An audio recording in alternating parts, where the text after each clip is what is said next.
30 de abril de 1945. El ejército soviético está a solo unas calles del búnker de Hitler en Berlín. La historia oficial dice que ese día, Adolf Hitler se suicidó junto a Eva Braun. Pero documentos desclasificados del FBI sugieren una verdad más inquietante: el hombre más buscado de la historia podría haber escapado. Así comienza uno de los misterios más intrigantes del siglo XX. Durante décadas, el FBI mantuvo en secreto cientos de documentos que cuestionaban la versión oficial de la muerte de Hitler. Lo que estoy a punto de contarles no es una teoría de conspiración, dice el ex agente del FBI Robert Wilkinson. Son hechos documentados que estuvieron clasificados durante más de 70 años. Todo comenzó en las caóticas semanas finales de la Segunda Guerra Mundial. Mientras los soviéticos avanzaban por las calles de Berlín, un grupo selecto de oficiales nazis ejecutaba un plan que había sido preparado meticulosamente durante meses. El plan de contingencia último, como lo llamaban, no era improvisado, explica el historiador militar Klaus Weber. Había sido diseñado desde 1944, cuando los altos mandos nazis comenzaron a ver inevitable la derrota. Los documentos del FBI revelan que en marzo de 1945, varios submarinos alemanes realizaron misteriosos viajes hacia Sudamérica. Estos no transportaban armamento ni tropas, sino enormes cantidades de oro y documentos clasificados. Lo más intrigante, señala Wilkinson, es que estos submarinos tenían modificaciones especiales, cabinas privadas con lujos inusuales para la época, y provisiones para un viaje extremadamente largo. El 20 de abril de 1945, día del cumpleaños 56 de Hitler, ocurrió algo extraño en el búnker. Varios testigos reportaron un incremento inusual en el movimiento de personal y vehículos.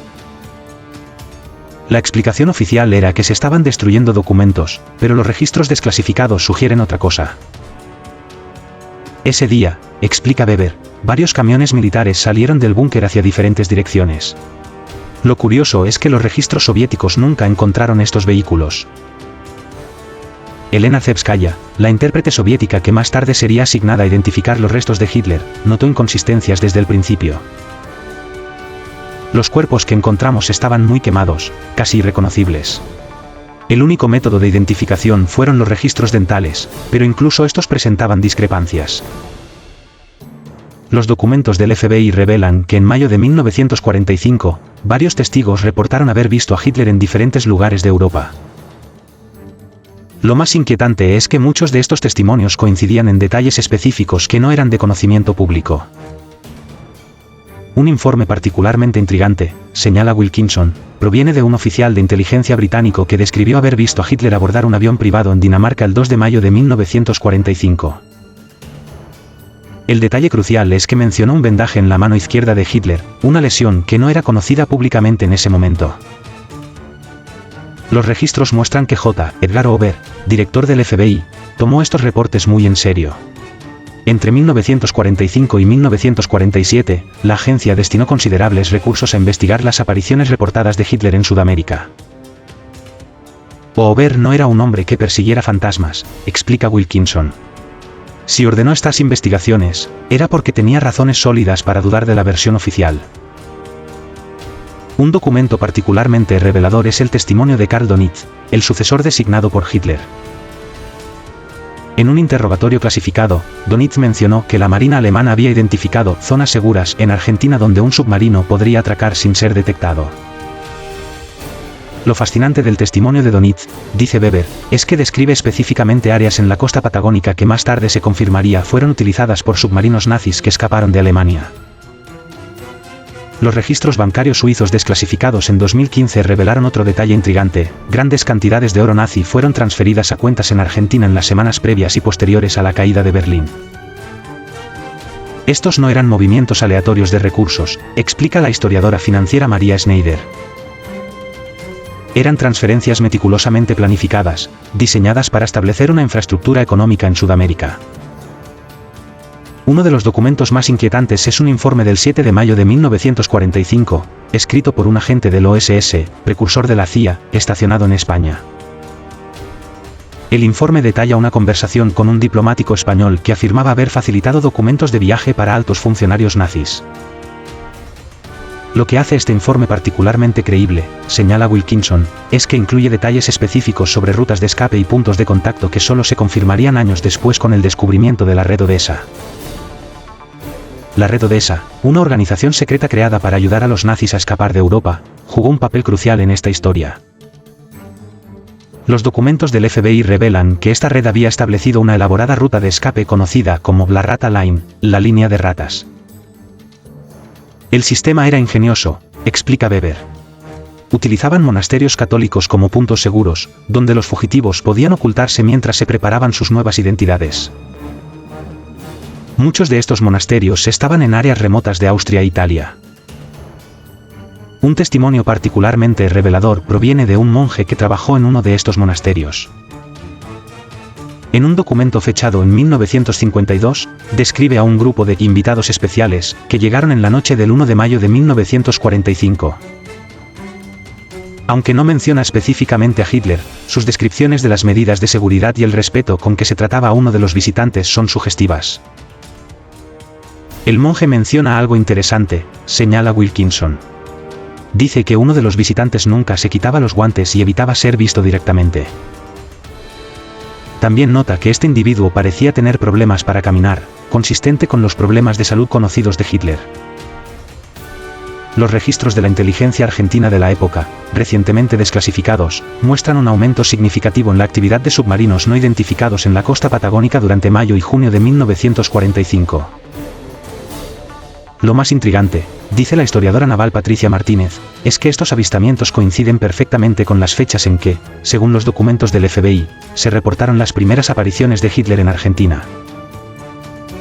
Un informe particularmente detallado proviene de un pescador argentino que describió haber visto un submarino alemán descargando pasajeros en una playa remota cerca de San Carlos de Bariloche en junio de 1945. El pescador mencionó que uno de los pasajeros era escoltado con extremo cuidado y parecía caminar con dificultad. Este testimonio es significativo, explica Weber, porque San Carlos de Bariloche más tarde se revelaría como un importante refugio nazi. La ciudad tenía una gran comunidad alemana y estaba lo suficientemente aislada para mantener secretos. Los documentos del FBI también revelan que varios testigos reportaron actividad inusual en una hacienda específica cerca de Bariloche durante ese periodo. La propiedad, que pertenecía a un empresario alemán con conexiones nazis, había sido significativamente renovada en los meses previos. Las renovaciones incluyeron la construcción de un búnker subterráneo, señala Wilkinson. Los planos, que fueron encontrados años después, muestran similitudes sorprendentes con el búnker de Berlín, incluyendo detalles específicos sobre el sistema de ventilación y las medidas de seguridad. Un elemento crucial en esta historia es el testimonio de Otto Skorzeny, el legendario comandante de operaciones especiales nazi, quien fue capturado y más tarde liberado por los aliados. En sus memorias no publicadas, encontradas después de su muerte, explica Weber, Skorzeny describe una operación llamada Proyecto Fénix. Aunque nunca menciona específicamente a Hitler, detalla un plan elaborado para evacuar a un pasajero VIP de Berlín en las últimas etapas de la guerra.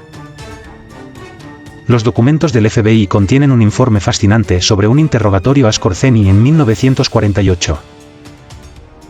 Cuando se le preguntó directamente sobre el destino de Hitler, respondió con una frase críptica: "El águila voló cuando el nido ardía". Esta frase es significativa, señala Wilkinson, porque aparece en varios documentos nazis relacionados con planes de contingencia. Era una especie de código para planes de evacuación de alto nivel. El último elemento intrigante de esta primera parte de nuestra historia viene de los archivos soviéticos. En 2018, se desclasificó un informe escrito por un oficial de inteligencia soviético que estuvo presente en el búnker de Hitler después de su supuesta muerte. Lo que hace este informe tan importante, dice Weber, es que el oficial expresa dudas serias sobre la identificación del cuerpo. Menciona específicamente que las medidas dentales no coincidían completamente con los registros médicos de Hitler. Mayo de 1945. Mientras el mundo celebraba el fin de la guerra y la supuesta muerte de Hitler, una serie de eventos misteriosos comenzaba a desarrollarse en Sudamérica. Los documentos del FBI muestran un patrón fascinante, explica Wilkinson. Empezaron a llegar reportes de avistamientos de Hitler desde diferentes países sudamericanos, pero lo más interesante es que estos reportes seguían una ruta específica. Esta ruta, que los investigadores del FBI llamaron la Ruta del Águila, comenzaba en la costa patagónica de Argentina y se extendía hacia el norte a través de una red de propiedades alemanas cuidadosamente seleccionadas. Lo que hace estos avistamientos particularmente creíbles, señala la investigadora María González, es que muchos de los testigos no tenían conexión entre sí, pero sus descripciones coincidían en detalles específicos que no eran de conocimiento público. Un informe particularmente detallado proviene de un empleado de una estancia en la provincia de Río Negro, Argentina. En julio de 1945, describió la llegada de un grupo de alemanes, incluyendo a un hombre mayor que los demás trataban con extrema deferencia. El testigo menciona algo crucial, dice Wilkinson. Describe que este hombre tenía un temblor notable en su mano izquierda y caminaba arrastrando ligeramente el pie derecho, características consistentes con la condición médica de Hitler que no eran ampliamente conocidas en ese momento. Los documentos del FBI revelan que durante 1945 y 1946 se realizaron grandes transferencias de dinero desde cuentas suizas hacia bancos argentinos. Lo más interesante es que estas transferencias coincidían con el movimiento de personas a lo largo de la Ruta del Águila. Cada vez que había un avistamiento reportado, explica González, encontramos una transferencia significativa de fondos en esa área días antes o después. Era como si estuvieran financiando una operación de movimiento continuo. Un elemento particularmente intrigante proviene de los archivos de la policía argentina. En septiembre de 1945, un oficial de policía local reportó una caravana de vehículos Mercedes-Benz nuevos viajando por rutas secundarias en la Patagonia. Los vehículos no tenían placas de identificación, señala Weber, y estaban escoltados por hombres que, según el informe policial, tenían un porte militar inconfundible y hablaban alemán. Lo más interesante es que estos vehículos habían llegado en un submarino alemán que nunca fue oficialmente registrado. Los documentos también revelan que Edgar Hoover estaba particularmente interesado en una propiedad específica, la estancia San Ramón, una enorme hacienda en las montañas argentinas. La estancia San Ramón no era una propiedad cualquiera, explica González. Los planos recuperados muestran que tenía un sistema de túneles subterráneos extenso y un búnker construido según especificaciones alemanas. Lo más intrigante es que la construcción se completó justo semanas antes de la caída de Berlín. Los registros del FBI contienen entrevistas con trabajadores locales que participaron en la construcción. Uno de ellos describió la instalación de equipos médicos sofisticados y un sistema de comunicaciones avanzado. Lo que hace este testimonio particularmente relevante, señala Wilkinson, es que Hitler sufría de múltiples condiciones médicas que requerían atención constante. La instalación parecía diseñada específicamente para alguien con sus necesidades. En octubre de 1945, un piloto argentino reportó haber visto actividad inusual en la propiedad. Su informe, clasificado durante décadas, describe jardines mantenidos al estilo alemán y guardias armados patrullando el perímetro. El piloto notó algo más, dice Weber. Vio un área que parecía una pista de aterrizaje camuflada, similar a las que los nazis utilizaban en Europa para evacuaciones de emergencia. Los documentos revelan que el FBI no era la única agencia investigando. La OSS, futura CIA, también tenía agentes en el terreno, aunque sus informes eran aún más inquietantes. Un agente de la OSS logró infiltrarse como trabajador en una propiedad cercana, explica Wilkinson. Su informe describe reuniones nocturnas donde antiguos oficiales de las SS discutían planes para un Cuarto Reich. Lo más alarmante es que hablaban de recibir órdenes directas de alguien a quien se referían como el jefe. Los registros bancarios de la época muestran otro patrón interesante. Grandes cantidades de oro nazi estaban siendo utilizadas para comprar propiedades y establecer empresas en Argentina, Paraguay y Chile. No era solo una operación de escape, señala González. Estaban construyendo una infraestructura completa, como si se prepararan para una presencia a largo plazo. Un documento particularmente revelador es el testimonio de un médico argentino que fue llamado a la estancia San Ramón en diciembre de 1945. Aunque nunca vio directamente al paciente, las prescripciones que le pidieron coincidían exactamente con los medicamentos que Hitler tomaba. El médico notó algo más, dice Weber. Le pidieron específicamente medicamentos para tratar el mal de Parkinson y problemas gastrointestinales, las dos condiciones principales que afectaban a Hitler. Los archivos también contienen reportes de residentes locales que describían escuchar música clásica alemana proveniente de la propiedad por las noches, particularmente Wagner, el compositor favorito de Hitler. En febrero de 1946, explica Wilkinson, ocurrió algo que captó especialmente la atención del FBI. Un antiguo oficial de la Wehrmacht, que se había establecido en Argentina, envió una carta críptica a su familia en Alemania. La carta fue interceptada por los servicios de inteligencia. El contenido de la carta, ahora desclasificado, mencionaba que el águila descansa segura en su nuevo nido y que los planes para el renacimiento continúan según lo previsto. Lo fascinante de esta carta, señala Weber, es que utilizaba exactamente el mismo código que encontramos en los documentos de contingencia del búnker de Berlín. Los documentos del FBI revelan que durante 1946, una serie de científicos alemanes llegaron a Argentina a través de rutas secretas. Muchos de ellos habían trabajado en proyectos secretos nazis. No eran solo científicos cualquiera, explica González. Eran expertos en campos específicos que Hitler consideraba cruciales: medicina avanzada, tecnología de comunicaciones, y, curiosamente, investigación en energía alternativa. Un informe de marzo de 1946 describe una reunión secreta en una mansión de Buenos Aires, donde varios de estos científicos se reunieron con empresarios alemanes y oficiales argentinos. El detalle más intrigante, dice Wilkinson, es que los participantes de la reunión discutieron la construcción de instalaciones de investigación en lugares remotos de la Patagonia. Las especificaciones eran sorprendentemente similares a las instalaciones secretas que Hitler había ordenado construir en Alemania. Los archivos contienen también el testimonio de un piloto de la Luftwaffe que llegó a Argentina en 1946. En un interrogatorio posterior, mencionó que había transportado equipos especiales desde España hasta Argentina. El piloto nunca reveló exactamente qué transportó, señala Weber, pero los registros muestran que realizó varios vuelos nocturnos a pistas de aterrizaje clandestinas en la Patagonia. Uno de los documentos más intrigantes es un informe de vigilancia de abril de 1946.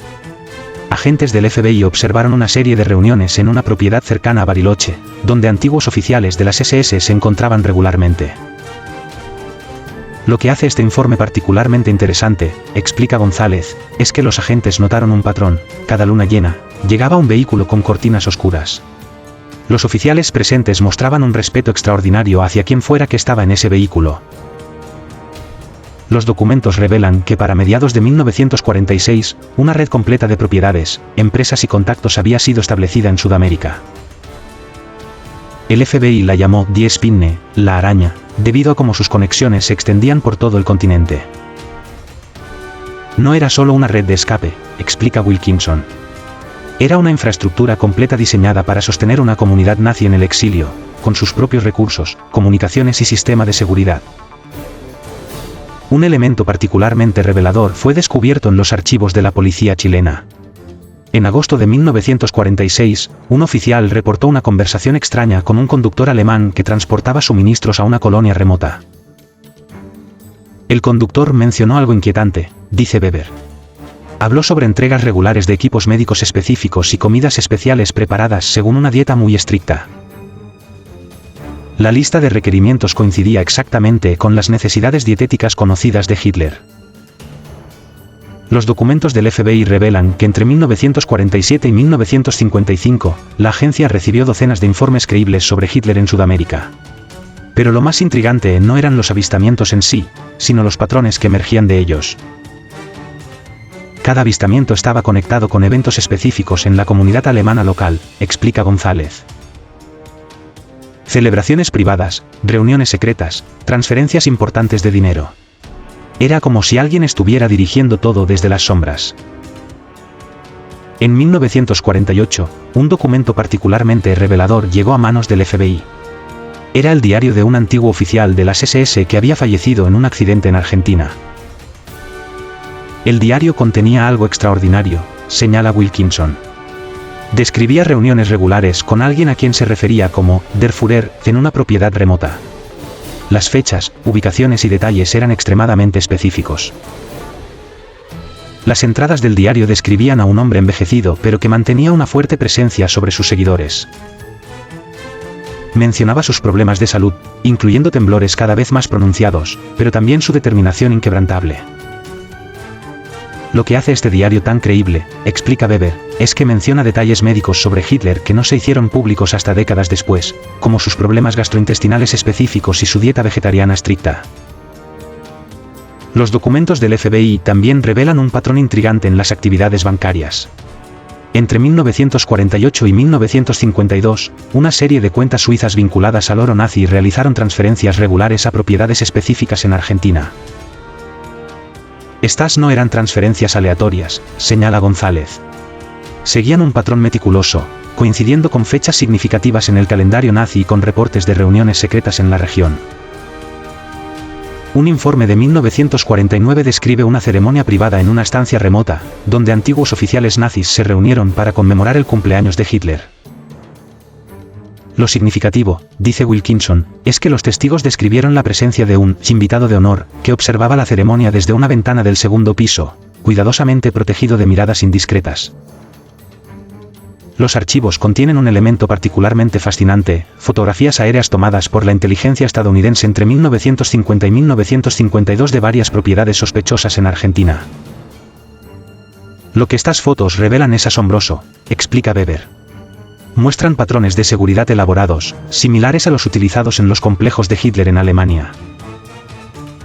Múltiples anillos de seguridad, puntos de control camuflados, e incluso lo que parecen ser búnkeres subterráneos. Un informe de la CIA de 1951, desclasificado recientemente, menciona la intercepción de comunicaciones codificadas entre estas propiedades.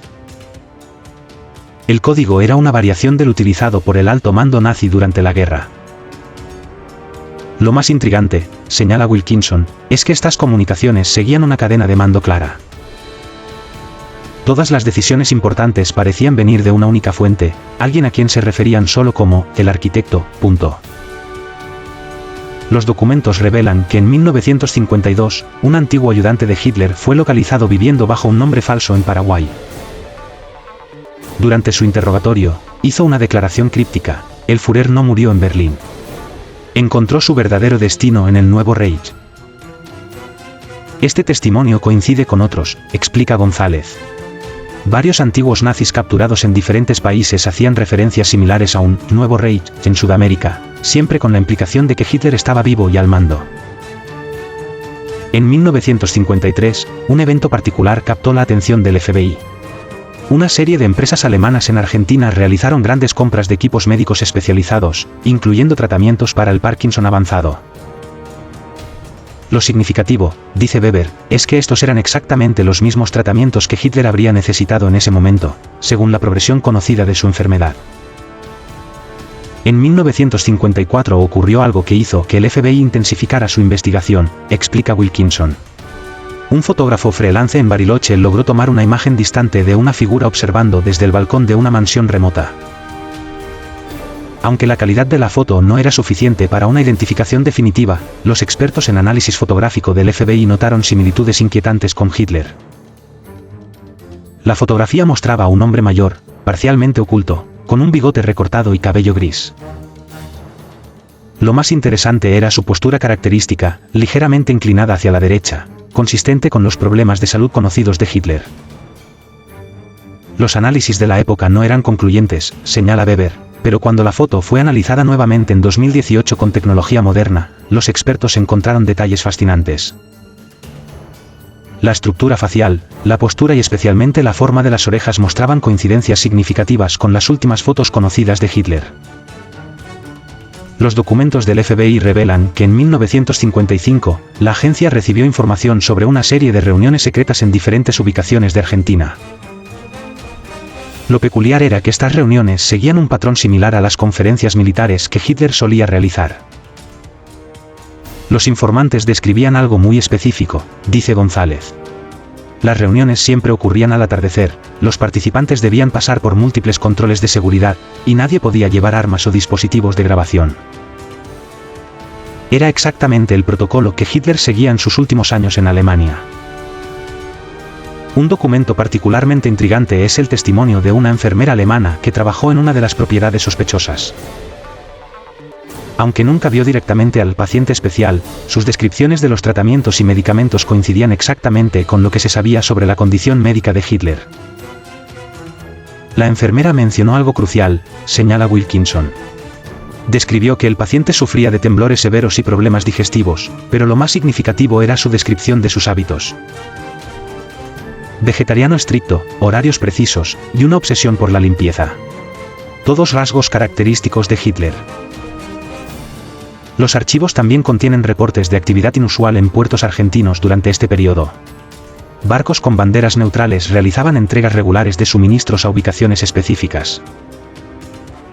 Lo interesante, explica Weber, es que estos envíos seguían el mismo patrón logístico que Hitler había establecido para sus residencias en Alemania. Incluso los horarios de entrega y los protocolos de seguridad eran similares. En 1956, un evento particular llamó la atención de los investigadores. Una serie de antiguos oficiales nazis comenzaron a morir en circunstancias misteriosas. No parecían muertes naturales, explica Wilkinson. Era como si alguien estuviera limpiando sistemáticamente a todos los que podían tener conocimiento directo de la ubicación de Hitler.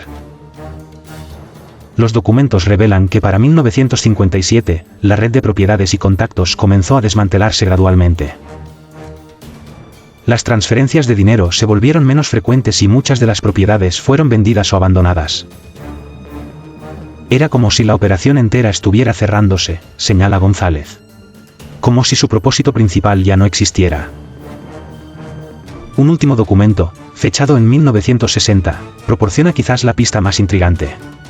Es el informe de un agente de la CIA que entrevistó a un antiguo guardaespaldas de las SS en Chile. El guardaespaldas hizo una declaración sorprendente, dice Weber. Afirmó que Hitler había muerto pacíficamente en su sueño en 1959, en una propiedad remota en la Patagonia. Según él, el cuerpo fue cremado y sus cenizas esparcidas en el Océano Atlántico. Los documentos del FBI muestran que las investigaciones continuaron hasta mediados de los años 60, pero gradualmente perdieron intensidad. Lo más fascinante, concluye Wilkinson, es que nunca se encontró evidencia definitiva de la muerte de Hitler en Berlín en 1945. Los rusos nunca permitieron un análisis independiente de los supuestos restos, y las pruebas de ADN realizadas décadas después fueron inconclusivas. En 2018, un equipo de científicos franceses analizó el fragmento de cráneo que los soviéticos afirmaban pertenecía a Hitler. Los resultados fueron sorprendentes, el ADN era de una mujer. Este descubrimiento, señala González, reabre todas las preguntas sobre qué sucedió realmente en ese búnker en 1945. Los archivos desclasificados del FBI, los testimonios coincidentes, las transferencias de dinero, las propiedades fortificadas, los avistamientos documentados. Todo sugiere una posibilidad inquietante, que el hombre más buscado de la historia podría haber escapado de la justicia, viviendo sus últimos años en el aislamiento de la Patagonia. La verdad completa quizás nunca se sepa, concluye Weber. Pero una cosa es clara, la historia oficial de la muerte de Hitler en ese búnker de Berlín tiene demasiados agujeros para ser aceptada sin cuestionamientos. Y así, más de 75 años después, el misterio del destino final de Adolf Hitler sigue siendo uno de los enigmas más intrigantes del siglo XX, alimentado por documentos desclasificados que sugieren que la verdad podría ser más extraña que la ficción.